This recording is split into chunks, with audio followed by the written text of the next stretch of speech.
Assalamu alaikum. Welcome. Today I'm very happy to share my story with you about why I became a Muslimah. And in order to do that, I need to go back even earlier to tell you the whole story. So, when I was a child, I was raised in a Catholic family and I went to Catholic schools throughout my whole entire life. It was a very nice community and active, and I went through all of the sacraments and did everything and really established a good relationship with God. And my family members are all in the same religious belief. So after that time, I went to the university, and during university time, I was struggling a lot.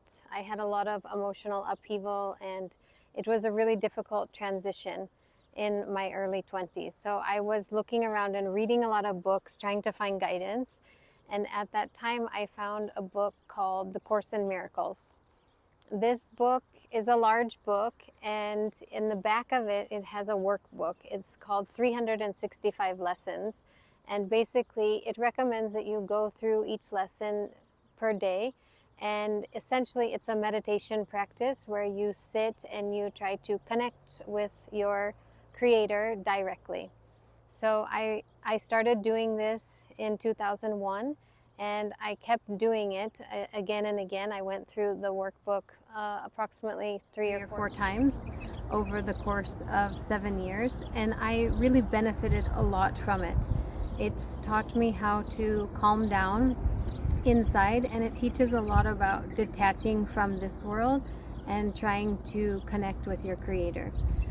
So as I was coming towards the end of that, I was feeling a bit of a restlessness in my heart, like wanting to go on to something else.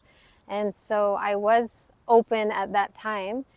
And it was around 2008, I had to switch jobs. And when I went to this job, I met a man who later became my husband. This is how I was first exposed to Islam. I had only met a couple of Muslims prior to that, and those were all very good experiences. But when I met him, we became friends, and his parents came to visit America. We were living in San Diego, and I was going to graduate school in San Diego at that time. When his parents came to visit, I was thinking that we will take them for seeing the ocean and all the tourist things that we take people to do when we host guests in San Diego. But what I was surprised to find out is they just had to pray all the time. So whenever we were planning to go do something, they said, no, we have to say our prayers first. We have to say our prayers first. So this was the first thing that really caught my attention, is they were praying all the time. And then the second thing was that on Friday, they wanted to go to the mosque for the Juma prayer. So I said, okay, let's take them. And so his mother showed me how to wrap the hijab, and we went to the mosque. And that was the first time that I had heard a khutbah. So during their visit, they stayed about a month and a half, and every Friday we were taking them for the Juma prayer. And through that, I was exposed to the Muslim community of San Diego and the Sheikh and Imam. So I went with them, and I really started enjoying the talks and liking it. So after they left, I just suggested that we keep going to this. And so we kept going to mosque. And over the course of the next 9 months, I started reading and studying and everything with my husband.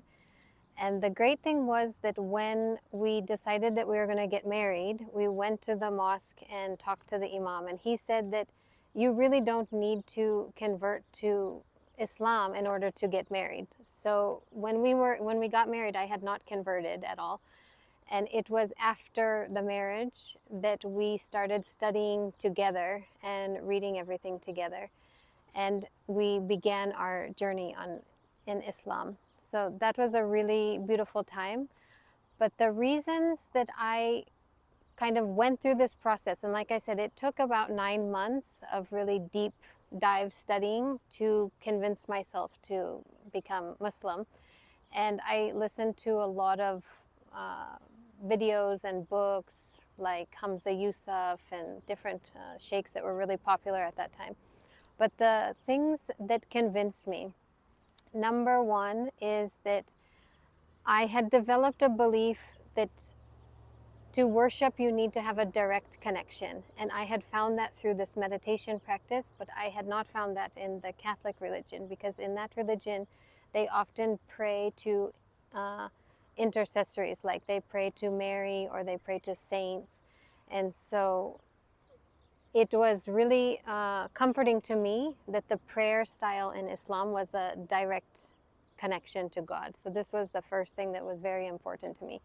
But the second reason was it also felt very comforting because Islam had the whole history of the religion. So all the things I grew up learning when I was a child about the stories of the prophets and those times and those places, those were all present in Islam. And this really gave me a lot of comfort.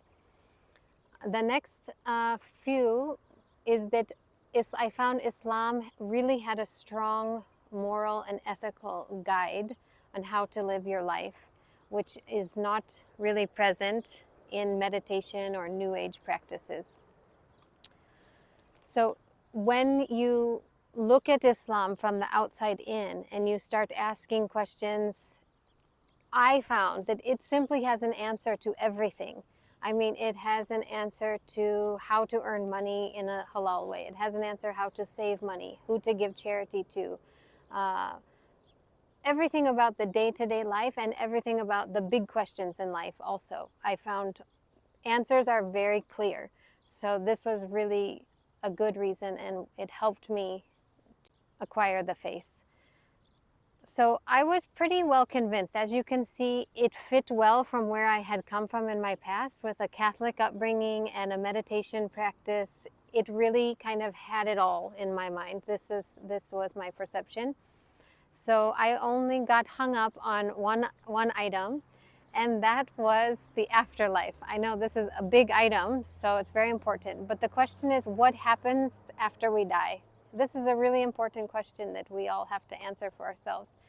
And in my past, I had come up with two different answers, because in the Catholic religion,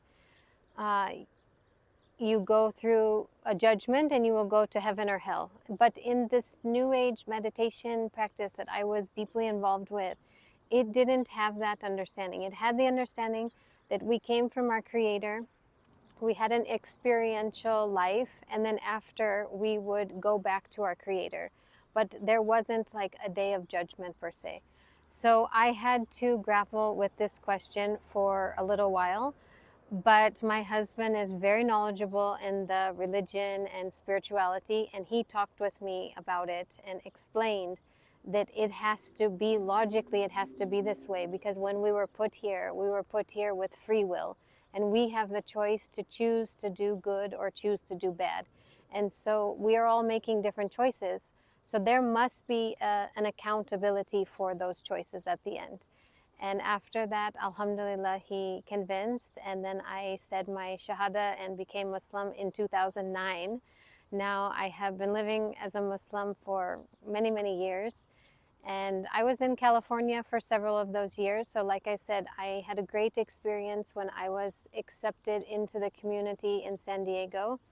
And there was a nice group for new Muslims there, and some really nice ladies that helped me with the transition to a life that's more modest and a life that's more honest. So there's many different aspects of the religion that you need to change when you become Muslim. But I took a very slow approach. Okay, I didn't go and push myself to do everything perfect from the beginning. If I have to say one thing I've observed new Muslims or revert Muslims is that they have very high expectations of themselves, that they should do everything perfect and do it from the beginning. And I never felt that way.